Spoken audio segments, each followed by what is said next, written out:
Friends, Pravin Ahir kitchen YouTube channel में आपનું स्वागत है। जय श्री कृष्ण एंड जय मुरलीधर। मित्रों, आज આપણે બનાવીએ છીએ જલજીરા, જે મસાલાનો બાદશાહ કહેવાય। જલજીરા નાના છોકરાઓને બધા છાશમાં, સોડામાં બધે નાખીને ખાવાનો ઉપયોગ, અને પાણીપુરી બનાવીએ તો પણ જલજીરા આપણે નાખી શકીએ છીએ। તો મિત્રો ચાલો આપણે બનાવીએ જલજીરા। તો મિત્રો, જલજીરા બનાવવા માટે મેં આ 4 ચમચી આખું જીરું લીધેલું છે, અને આ 3 ચમચી મેં ફુદીનાનો પાવડર લીધેલો છે।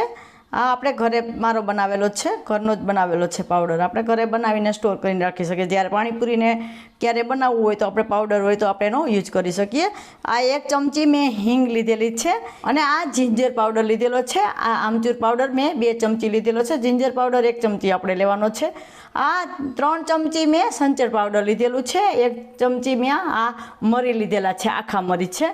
અને આ લીંબુના ફૂલ આપણે 1 ચમચી પણ નથી લેવાના, અડધી ચમચીથી પણ ઓછા મેં આ લીંબુના ફૂલ લીધેલા છે। અને આ નોર્મલ જે નિમક આપણે વાપરીએ છીએ એ 1 ચમચી લીધેલું છે।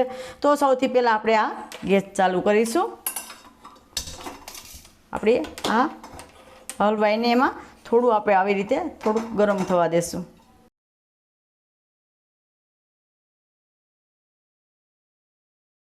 આપણી આ હલવાઈ હવે ગરમ થઈ ગઈ છે। એમાં આપણે હવે આખું જીરુંને શેકી લેશું।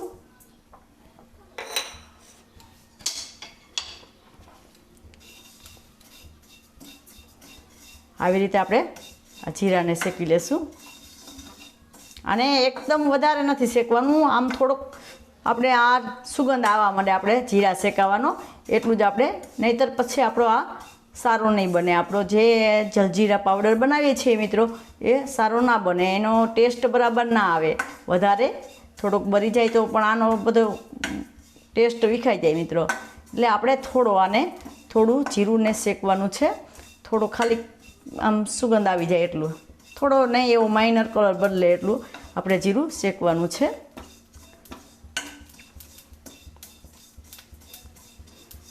હવે મિત્રો આપણે એમાં આપણે આ જે મરી છે આખા તીખા, એને પણ જવા દેશું, એને પણ ભેગા શેકી લેશું। ને આપણે મીડિયમ ફ્લેમ કરી નાખી આપણું। હવે સરસ આપણું આ હલવાઈ છે, આ કઢાઈ છે એ સરસ તપી ગઈ છે, એટલે આપણે હવે લો ફ્લેમ કરી નાખશું, જેથી આપણું આ જીરું બળે નહીં, અને તીખા પણ સરસ આવે, પાવડર સરસ બની જાય। થોડુંક આપણે શેકવાનું છે, થોડો કલર બદલવાનો છે।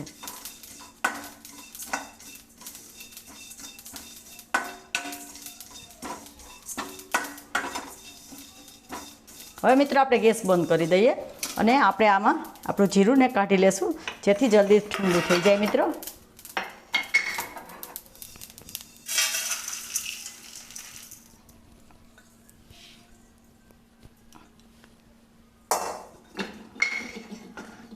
હવે મિત્રો આપણે આને ઠંડુ થવા દેશું, 4 થી 5 મિનિટ આને ઠંડુ થવા દેશું।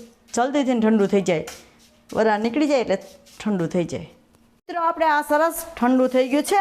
હવે આપણે આનો પાવડર બનાવવાનો છે। આપણે હવે આનો પાવડર બનાવી લઈશું।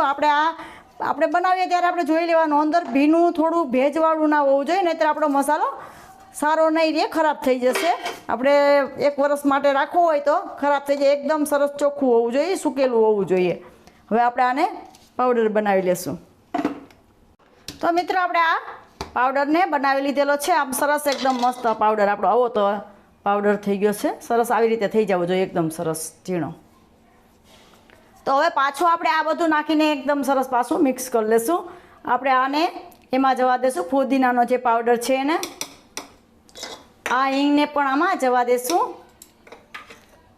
આપણે આ જિંજર પાવડરને પણ એમાં જવા દેશું, સંચર પાવડરને પણ એમાં જવા દેશું, અને આમચૂર પાવડરને પણ એમાં જવા દેશું, અને આ નિમક છે એને પણ એમાં જવા દેશું। થોડુંક રાખી દેશું, આપણે સંચર પાવડર 4 ચમચી નાખેલું છે એટલે।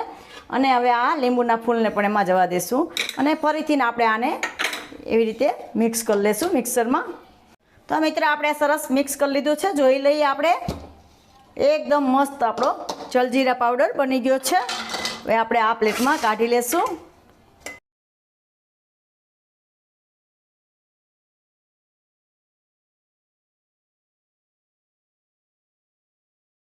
તો મિત્રો આપણે આ જલજીરા પાવડર ઓકે થઈ ગયો છે।